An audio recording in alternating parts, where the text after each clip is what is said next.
কোনোদিন একটা মানুষকে আমি সরি ছাড়া তর্ক করি নাই ভাইজান। তা আমার এই 8 বছরের মাসুম একটা বাচ্চা কি অপরাধ? আমি এই কলজাটা ছাড়া আমি থাকবো কেমনি? আমার এই বাচ্চাটা আমি ঘরে ঢোকার আগে ফ্রিজের মধ্যে আমার জন্য শরবত বানায় রাখা, বাবার সঙ্গে ছবি এখানে লাগাই রাখছে। বাবা তুমি আমাকে নিয়ে যাবা? আমি বলছি, আল্লাহ বাবা তুমি আল্লাহর কাছে যাও, আমার জন্য আমাকে দিয়ে যাওয়ার ক্ষমতা নাই। আমার মেয়ে আল্লাহর কাছে চলে গেছে, আমার মেয়ে আল্লাহর কাছে চলে গেছে।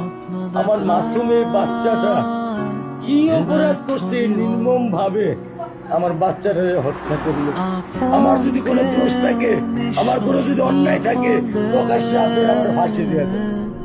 আমি এই বাচ্চাটা আমি কেমনি আমার এই কলজা টুকরা ছাড়া আমি থাকবো? আমার পক্ষে সম্ভব না। 50 থেকে 100 টাকা কষ্টে কালি চিঠি লিখে যাবে পৃথিবী, তুমি বুঝবে না শেষে।